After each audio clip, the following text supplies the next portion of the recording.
सभी का एक और शानदार से रैपिड रिवीजन वीडियो के अंदर। ये इंडियन इकोनॉमिक डेवलपमेंट का सेकंड चैप्टर है और इस चैप्टर को मैं शानदार तरीके से 15 से 20 मिनट के अंदर ही समराइज कर दूंगा। मतलब इस रैपिड रिवीजन की सबसे ज्यादा खासियत बात यही है कि अगर किसी ने वन शॉट देखा हुआ है तो उसका रिवीजन 15-20 मिनट में पूरे इस चैप्टर से हो जाएगा। अब कुछ लोगों को लग रहा होगा कि सर इसमें कंटेंट मैनिपुलेशन होगा, थोड़ी बहुत चीजें आपने स्किप कर दी होंगी। मैंने हर एक पॉइंट रखे हैं, बस उनको बहुत ही क्रिस्प कर दिया है। तो 15 से 20 मिनट में इस चैप्टर को पूरा समझ सकते हो और एग्जाम टाइम में इसका सबसे ज्यादा बेनिफिट ले सकते हो। मैं हूं आपका सानी भैया and without any time waste let's start this video. चलिए जी, तो ये चैप्टर हमें बताता है कि इंडिपेंडेंस के बाद अगले 40 साल हमारे इंडियन इकोनॉमी के लिए कैसे थे। अब ये बात थोड़ी सी पुरानी है। जब ब्रिटिशर्स हमारे देश को छोड़कर गए तो हमारे नेताओं के पास देश की कमान आई और उनके पास सेंट्रल प्रॉब्लम्स की एक प्रॉब्लम आई कि क्या बनाए, कैसे बनाए और किसके लिए बनाए। ये सुना होगा आपने 11th क्लास में, what to produce, how to produce and for whom to produce. तो इनको एक इकोनॉमिक सिस्टम चूज करना था कि एक ऐसा सिस्टम जो ये डिसाइड कर पाए कि ये सारे कौन डिसीजन लेगा। तो इनके पास 3 चॉइसेस थी, कैपिटलिस्ट सिस्टम, सोशलिस्ट सिस्टम और मिक्स्ड सिस्टम। यहां पर ये होता था कि प्राइवेट सेक्टर डिसाइड करता है क्या बनाएंगे, कैसे बनाएंगे और किसके लिए बनाएंगे। इसे हम कैपिटलिस्ट सिस्टम भी कहते हैं, यानी कि मार्केट सिस्टम कहते हैं। अब प्रधानमंत्री जी को लगा कि यार ये इतना सही नहीं है, देश को 200 साल तक लूटा गया है, तो ये सिर्फ प्रॉफिट की बात करेंगे, तो इसको रहने दो। दूसरा ऑप्शन आया सोशलिस्ट सिस्टम। इसको करता है सरकार, यानी सरकार डिसाइड करती है क्या बनाए, कैसे बनाए, किसके लिए बनाए। तो इसमें प्रॉब्लम आई कि देश को आगे भी तो बढ़ाना है, सिर्फ वेलफेयर ही थोड़ी करते रहना है, उसके लिए तो बिजनेसमैन को भी सपोर्ट करना पड़ेगा, उनको भी आगे बढ़ाना पड़ेगा, तो इसको भी रहने दो। तीसरा ऑप्शन बेटर लगा सबको कि सरकार को अपना काम करने दो और प्राइवेट सेक्टर को अपना काम करने दो। सिंपल सी बात है, दोनों मिलकर काम कर लेंगे। इसलिए हमारे पास एसबीआई भी है और आईसीआईसीआई भी। आज आपको पता है पेट्रोल आप रिलायंस पे भी डलवा सकते हो और इंडियन ऑयल पे भी डलवा सकते हो। तो हमने मिक्स्ड इकोनॉमिक सिस्टम को चूज किया कि सरकार अपना वेलफेयर करती रहेगी, प्राइवेट सेक्टर अपना प्रॉफिट कमाता रहेगा, देश को आगे बढ़ाता रहेगा। ठीक है, अब हमारे पास कई सारी पॉलिसीज बनती रही जब हम लोग आजाद हुए। तो सबसे पहले कुछ पॉलिसी ऐसी आई इंडस्ट्रीज को बढ़ाने के लिए, इंडस्ट्रियल पॉलिसी रेजोल्यूशन 1948 में। इस पॉलिसी का उद्देश्य था इंडस्ट्रीज को देश में बढ़ाना, क्योंकि हमारे पास इंडस्ट्रीज नहीं थी। आपने पढ़ा था डी इंडस्ट्रियलाइजेशन हमारे देश में करा गया था ब्रिटेन द्वारा, तो हमारे देश में इंडस्ट्रीज नहीं थी, उसके लिए पॉलिसी आई। अब सबसे बड़ा सवाल आपको लगेगा कि सर पॉलिसी बनाई किसने, कैसे बनाई गई। तो प्लानिंग कमीशन बनाया गया 1950 में हमारी सरकार द्वारा, और सरकार ने क्या किया, इस प्लानिंग कमीशन के चेयरमैन को बनाया प्रधानमंत्री को। उस टाइम पे प्रधानमंत्री कौन थे, जवाहरलाल नेहरू जी। तो ये प्लानिंग कमीशन का काम था कि जो लोग इन्वॉल्व थे वो अगले 5 साल में देश को कैसे आगे बढ़ता देखना चाहते हैं, उसके लिए प्लानिंग किया करते थे। अब इसको हटा दिया गया 2015 में और इसकी जगह लाया गया नीति आयोग को, और उधर के चेयरमैन भी प्रधानमंत्री होते हैं, करंट प्राइम मिनिस्टर आपको मिल जाएंगे उसके। ठीक है, अब आपने सुना होगा 5 ईयर प्लान क्या होते हैं। देखो यहां पे लिखा है प्लान और ये लिखा है 5 ईयर प्लान। सिंपल सी भाषा में समझ लो, प्लान का मतलब है आज प्रेजेंट कहां खड़े हो और आगे जाके फ्यूचर में आप अपने आप को कहां देखना चाहते हो। तो देश के पॉइंट ऑफ व्यू से सुन लो कि आज हमारी प्रॉब्लम है, गरीबी है, अनएम्प्लॉयमेंट है, हमारे देश में पॉल्यूशन बहुत ज्यादा है। तो एक काम करो, आप ऐसे अगले 5 साल में ऐसी पॉलिसी बनाओ जिससे कि पॉल्यूशन कम हो जाए, बच्चे पढ़ लिख जाए और गरीबी को अपलिफ्ट कर पाओ। तो ये 5 ईयर प्लान होते हैं और इसी प्लान कहा जाता है। ठीक है, अब पहली बार जब 5 ईयर प्लान बनाना पड़ा तो सब लोगों के लिए प्रॉब्लम थी, किसी को आता ही नहीं था ना, इससे पहले किसी ने बनाया ही नहीं। तो हमारे एक बहुत अच्छे फेमस स्टैटिस्टिक्स यानी कि हमारे इकोनॉमिस्ट भी थे, पीसी मेलोनोबिस, इन्होंने डिजाइन किया। इसलिए इनको आर्किटेक्ट कहा जाता है इंडियन इकोनॉमिक प्लानिंग का, क्योंकि उन्होंने हमें बेसिक स्ट्रक्चर दिया और उन्होंने बेसिक स्ट्रक्चर में कहा कि आपके जो 5 ईयर प्लान्स होते हैं ना, उसके बेसिक गोल तो ये होने ही चाहिए। क्या होने चाहिए, सबसे पहला ग्रोथ। अगर आपके देश में जीडीपी बढ़ता रहेगा यानी प्रोडक्शन बढ़ता रहेगा तो आप एक्सपोर्ट ज्यादा कर पाओगे, ज्यादा खर्चा होगा तो ज्यादा इनकम जनरेट होगी। इस वजह से ग्रोथ करो, जीडीपी बढ़ाओ, प्रोडक्शन करो देश के अंदर। दूसरा मॉडर्नाइजेशन। मॉडर्नाइजेशन का मतलब है भाई नई नई टेक्नोलॉजी का इस्तेमाल करो, पुराने तरीकों से काम मत करो। बैलगाड़ी ले रहे हैं और खेती कर रहे हैं, इससे काम नहीं चलेगा। नई टेक्नोलॉजीज का इस्तेमाल करो, तभी हम आगे बढ़ पाएंगे। और सिर्फ मशीनों से काम नहीं चलेगा, आपको अपनी सोच को भी बदलना पड़ेगा कि औरतें घर में बैठी हुई हैं, घर में काम करेंगी, बाहर नहीं जाएंगी। बेटा ये जितनी औरतें अगर बाहर निकल के काम करेंगी, इंडिपेंडेंट बनेंगी ना, तो देश में हर एक आदमी जब जुड़ के काम करता है तो उसका विकास और जल्दी होता है। तीसरा सबसे बड़ा प्रॉब्लम, हम बाहर से बहुत डिपेंडेंट थे यार, मतलब बाहर से इतनी डिपेंडेंसी आज भी है, हम बहुत पहले भी किया करते थे, जो सामान बुलाना है बाहर से बुला लो। उससे होता क्या है, दो प्रॉब्लम होती है, हमारा सारा पैसा बाहर चला जाता है, दूसरा उनका इतना बड़ा बेस बन जाता है इंडिया में कि वो हमारी पॉलिसी में छेड़छाड़ करने लग जाते हैं। तो इसलिए कहा गया कि भैया सेल्फ रिलायंट बनो, आत्मनिर्भर बनो, बाहर के लोगों की जरूरत नहीं पड़नी चाहिए। दूसरा इक्विटी, इक्वालिटी का मतलब होता है सबको सामान्य तरीके से ट्रीट करना। इक्विटी का मतलब होता है जो इंसान नीचे है, जो बैकवर्ड है, और जो इंसान अपलिफ्टेड है, मतलब बहुत रिच, जैसे रिच और पुअर की बात कर लो, तो रिच से टैक्सेस लो, पुअर लोगों को सपोर्ट करो, राशन कार्ड के थ्रू, बच्चों को फ्री में पढ़ाकर, उनके घर को प्रधानमंत्री कौशल विकास योजना, ऐसे कई सारी योजनाओं से उनकी गरीबी को अपलिफ्ट करो। तो इससे होगा क्या, अमीर और गरीब के बीच में जो गैप है वो कम होता जाता है, इसे इक्विटी कहा जाता है। जो नीचे है, जो बैकवर्ड है, उसको अपलिफ्ट करने की कोशिश करो, ठीक है। ये बेसिक गोल होना चाहिए 5 ईयर प्लान का। अब जैसे हमने फर्स्ट चैप्टर में पढ़ा था, हर एक सेक्टर को समझकर हम ये बता पाते थे कि इंडियन इकोनॉमी के हाल क्या है। सेम वे एग्रीकल्चर को समझना और देखना कि इंडियन इकोनॉमी के हाल क्या थे। आप ऑलरेडी जानते हो कि हमारी प्रोडक्टिविटी बहुत ही कम थी, क्योंकि पुराने तरीके से काम कर रहे थे, डिसगाइज्ड अनएम्प्लॉयड थे। भाई 75% पॉपुलेशन अगर एग्रीकल्चर में काम करेगी तो ऑब्वियस सी बात है, दिख रहे हैं 10 लोग काम करते हुए, लेकिन 2 ही लोगों का काम था, 8 लोग तो बस खड़े हैं, उनकी प्रोडक्टिविटी 0 है, होना ना होने के बराबर है, उसे डिसगाइज्ड अनएम्प्लॉयमेंट कहा गया। दूसरा सब्सिस्टेंस फार्मिंग, यानी जो भी हम बना रहे थे वो सिर्फ खुद के लिए बना रहे थे, मतलब हमारा बेचने का कोई इरादा ही नहीं था। तो बिजनेस नहीं करोगे तो काम कैसे चलेगा बॉस, थोड़ा सा बनाओगे जो बनाओगे। दूसरा पुराने तौर तरीके से काम कर रहे थे। और लास्ट स्मॉल होल्डिंग्स। अब आप ये समझ लो, आपके घर में जो छोटा सा गार्डन है ना, वो आपकी जमीन का टुकड़ा है, अब आप उसमें कितना ही बना लोगे, तो जमीन अगर छोटी होगी तो आप वैसे ही कुछ नहीं बना सकते। तो ये एग्रीकल्चर की कुछ कॉमन प्रॉब्लम्स थी, चाहो तो स्क्रीनशॉट ले लो। अब एग्रीकल्चर के हाल देखकर सरकार ने इसे 2 तरीके से सॉल्व करने की कोशिश करी। एक पॉलिसी के थ्रू लैंड रिफॉर्म्स लाए, जिसमें एक इंसान कैसे ओनर बन सकता है और ओनरशिप किसके हाथों में होगी उसको बताया गया। दूसरा, कैसे हम एक प्रोडक्शन बढ़ा सकते हैं एग्रीकल्चर का, डिस्पाइट 75% लोग इन्वॉल्व होने के बाद भी हम उतना प्रोडक्शन नहीं कर पा रहे, तो उसे ग्रीन रेवोल्यूशन से लाया गया। तो दोनों पॉइंट को समझना और बहुत मजे से तुम्हें समझ आएंगी सारी चीजें।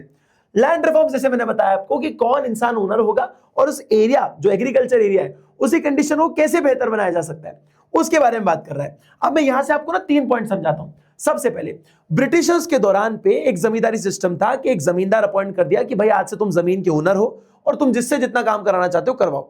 अब वो उससे क्या करते थे, बहुत लगान वसूलते थे और अपने आप को राजा की तरह फील करते थे। तो सरकार आई और सरकार ने बोला ये जमींदार को आज के आज खत्म करो।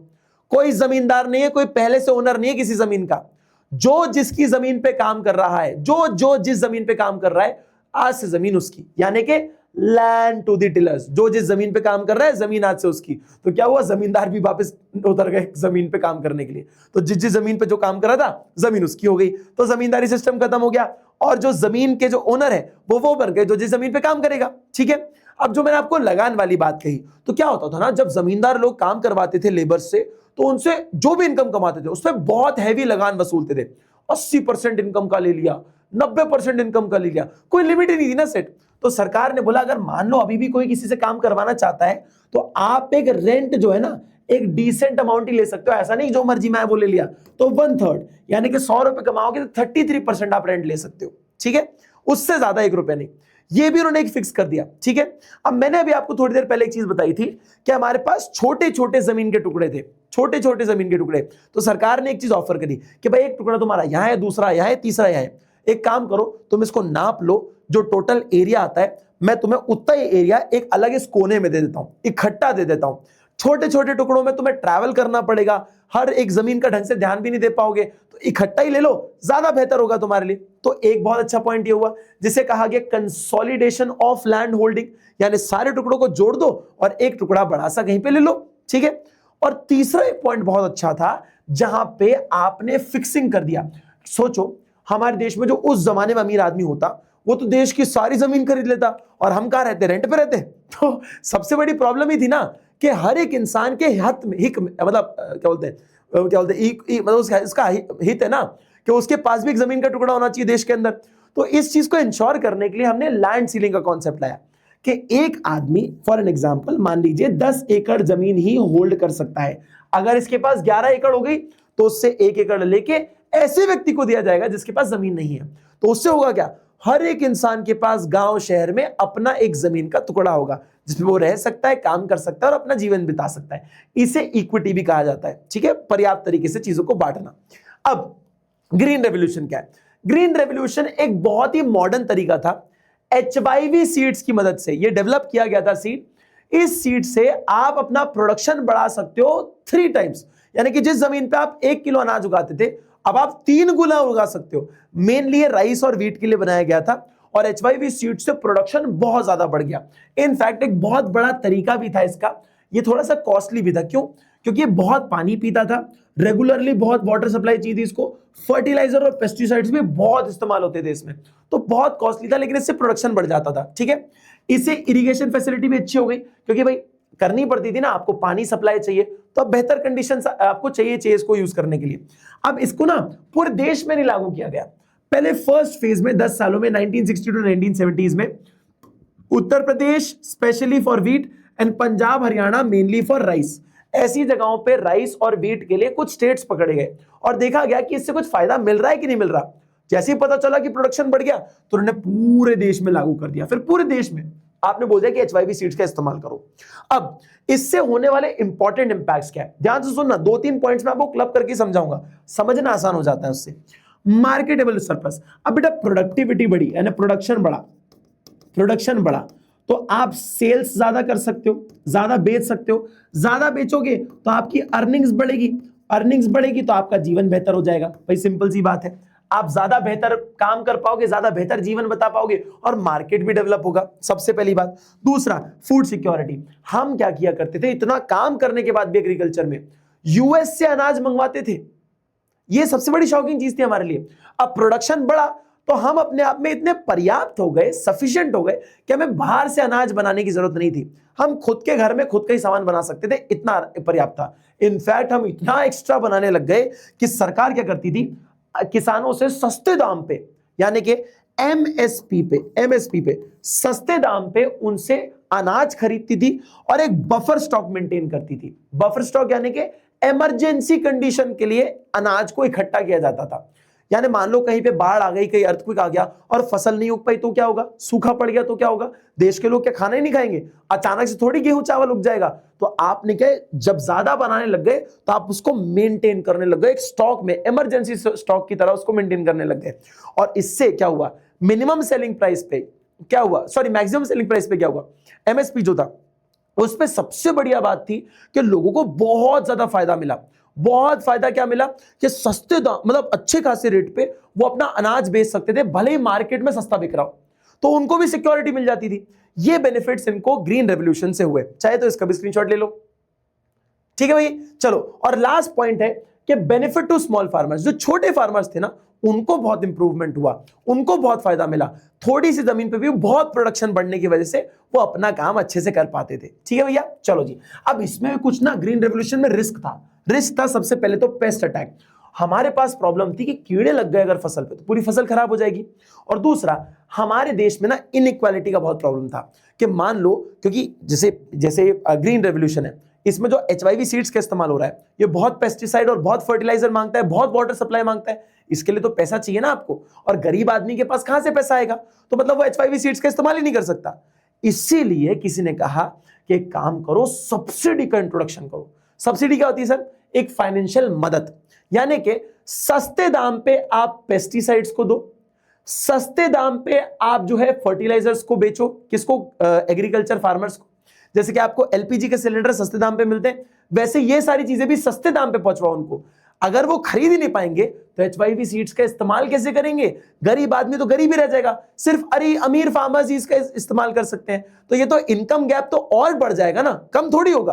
तो इस चीज के लिए सब्सिडीज का प्रमोशन करने को बोला। लेकिन यहां पे 2 बट बन गए, 2 इक्वल हाफ्स हो गए। कुछ इकोनॉमिस्ट ने बोला कि नहीं सही बात है भाई साहब, गरीब आदमी कैसे अपना काम करेगा, तो आपको मदद करनी चाहिए। तो कुछ इकोनॉमिस्ट ने बोला नहीं भाई, ये फाइनेंशियल बर्डन है सरकार के ऊपर, सरकार भला भी करे और ऊपर से अपनी जेब से पैसा भी लगाए। तो सरकार के पास इतना पैसा नहीं है, सरकार को तो रोड ब्रिजेस और ये सब बनाने में पैसा खर्च करना चाहिए। यहाँ पे तो आप किसानों की मदद कर रहे हो। तो 2 तरह के ग्रुप बन गए। तो फेवर में जो लोग सब्सिडी के थे उन्होंने बोला कि बहुत ही रिस्की है भाई, वैसे ही फार्मिंग बहुत ही रिस्की बिजनेस है, बाढ़ आ गई, सूखा पड़ गया तो आपका पैसा वेस्ट हो जाएगा।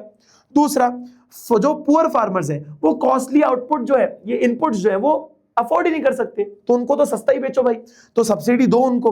दूसरा, subsidies promote equity and reduce inequality. इससे क्या होता है भाई, जो अमीर आदमी है वो तो खरीद ही लेगा, जो गरीब फार्मर है वो खरीद नहीं पाता, तो दोनों के बीच का जो इनकम गैप है ना वो कम होता जाएगा, वो बहुत इंपॉर्टेंट होता है हर इकोनॉमिक लिए।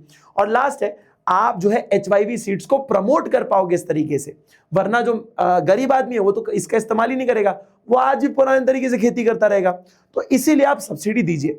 दूसरी तरीके लोगों ने बोला कि सब्सिडी देना बहुत प्रॉब्लम है सर, इतना आसान नहीं है, सरकार के पास वैसे ही पैसा कम है, सरकार को रोड बनानी है, ब्रिजेस बनाने हैं, नेशनल सेफ्टी का भी तो बात है यार, हमें आर्मी को भी तो पैसा देना है, कितनी सारी चीजें जिसमें पैसा लगता है, अब किसान को भी देंगे तो फाइनेंशियल बर्डन कितना होगा सरकार के ऊपर, वो प्रॉब्लम में आती जाएंगी। तो सबसे बड़ा प्रॉब्लम था फाइनेंशियल बर्डन। दूसरा प्रॉब्लम था, आप ये जो पेस्टिसाइड और ये केमिकल प्रोडक्ट्स है ना, ये सस्ते में बेच रहे हो, तो किसान क्या करता है, बहुत बहुत सामान खरीद लेता है, अपनी फसल में डालता है, और उससे होता क्या है, उससे जमीन खराब होती है, क्योंकि जमीन में केमिकल गया तो हमारा एनवायरनमेंट खराब होगा। दूसरा, हम इसको खाएंगे भाई, हमारी सेहत पर भी तो दिक्कत होगी ना, और केमिकल इंडस्ट्रीज प्रॉफिट कमाएंगी, तो कितने सारे प्रॉब्लम है। तो यहां पर रिच फार्मर्स तो इसका फायदा उठाएंगे उठाएंगे, जिनको पैसे की जरूरत नहीं है, उनको तो मदद की जरूरत नहीं है, उनको भी बेनिफिट हो रहा है। दूसरा, सब्सिडी से क्या हो रहा है, वेस्टेज होगा। आप सोचो, अगर आज पेट्रोल महंगा है तो आप उसकी बहुत इज्जत कर रहे हो, अगर ये 1 रुपए लीटर होता तो बहरा होता ना, तो कोई इसको रोकता भी नहीं, क्यों, सस्ता है इसलिए बहते रहने दो। यही तो बात है, आज पानी भी हमारे लिए बहुत ही एक्सेसिबल है, आ जाता है घर में, इसलिए आप उसको बहने देते हो कई बार, लेकिन जब पानी बहुत, एक एक बॉटल जो है जब हजार की बिकेगी ना, तब अपन लोग इतना सीरियस होंगे कि हाँ नहीं, अभी वेस्टेज नहीं करना है इसका। ये एक प्रॉब्लम है, सब्सिडी के साथ यही होता है, सस्ता बेचोगे तो लोग वेस्ट करते हैं इसका बहुत, ठीक है। और दूसरा है भाई, डिस्करेज करो आदमी को, सेल्फ सफिशिएंट होने की बात करो, हमें किसी की मदद नहीं चाहिए, ये एक चीजों की हमें मेंटालिटी बनानी पड़ेगी। अब जैसे ये पूरा हुआ तो एक हिस्सा आता है जहां पे हम चेक करते हैं कि एग्रीकल्चर सेक्टर में क्या क्रिटिकल अप्रेजल है, यानी ऐसे पॉइंट्स जहां पे हमने कहां बेहतर किया और कहां नुकसान किया अपना, उसको समझते हैं।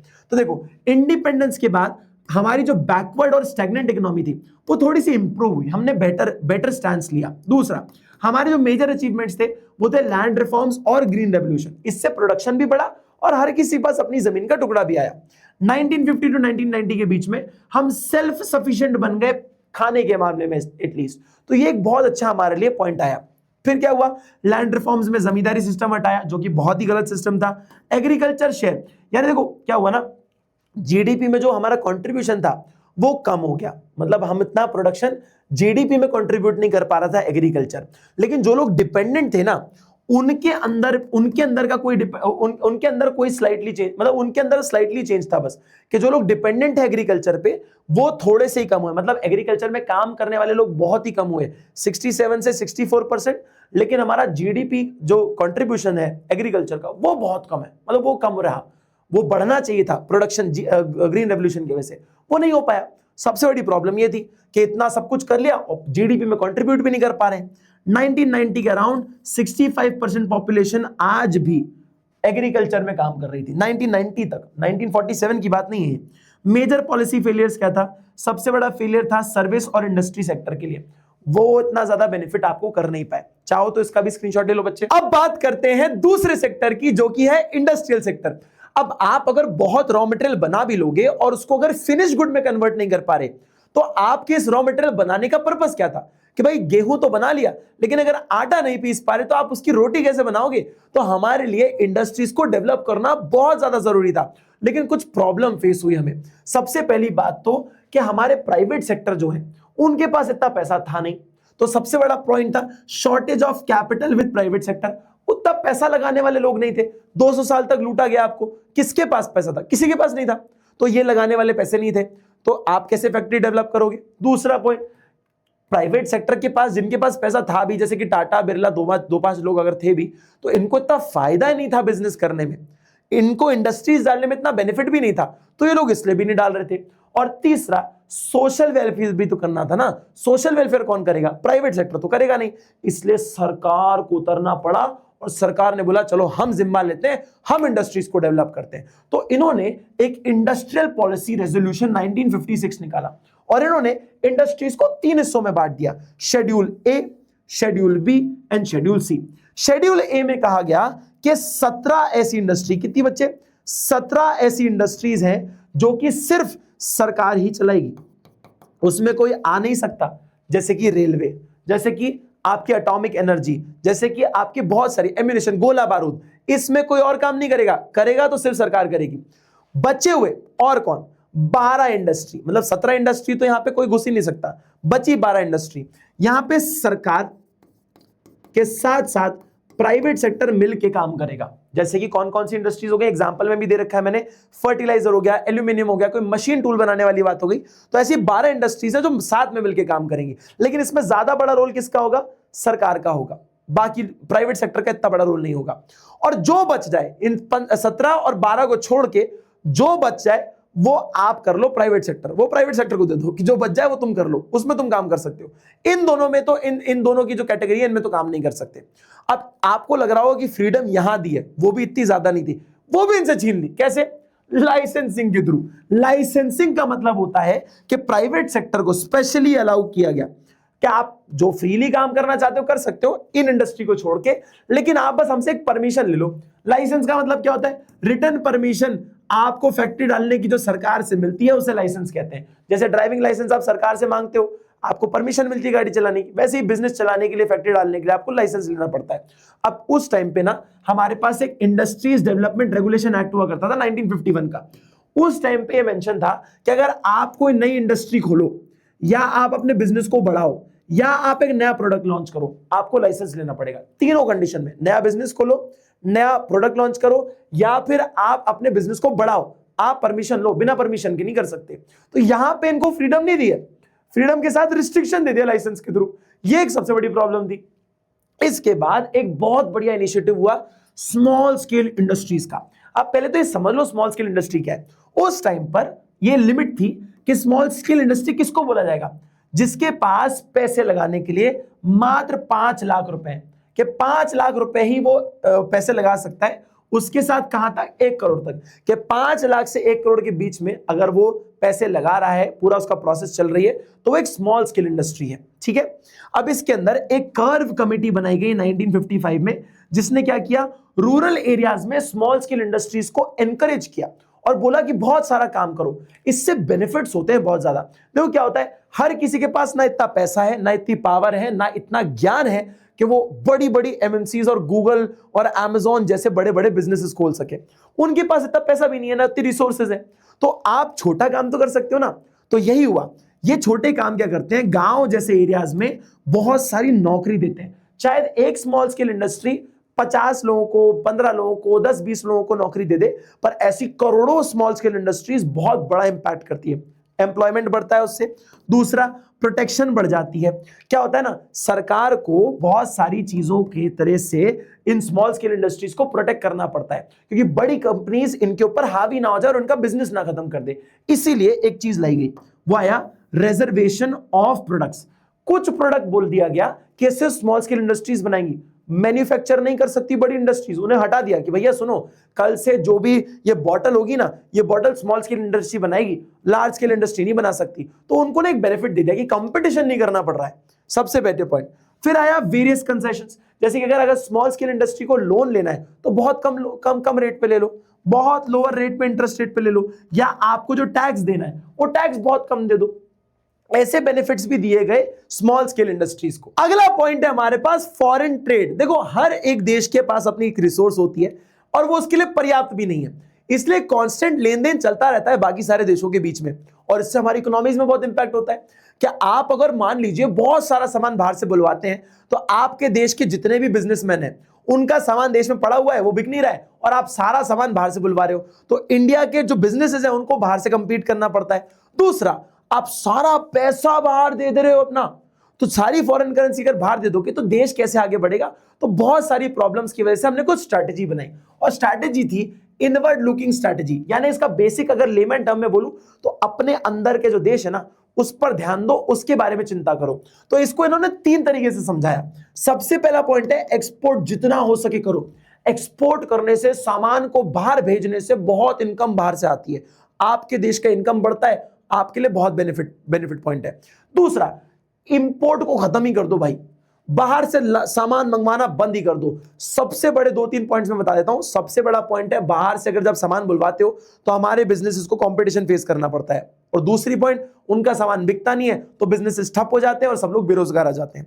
दूसरा पॉइंट, आप जब सामान बुलवाते हो तो सारा पैसा आप बाहर दे देते हो, तो आपके देश में पैसा ही नहीं बचता, यह आपके लिए बहुत बड़ा लॉस है। तो इसलिए बोला गया इंपोर्ट को खत्म ही कर दो। अब कैसे करोगे? आपने बोल दिया कि कल से इंपोर्ट मत करना, अभी किसी ने कहा था कि भैया गोल्ड मत खरीदो, तो क्या आपने खरीदना छोड़ दिया क्या?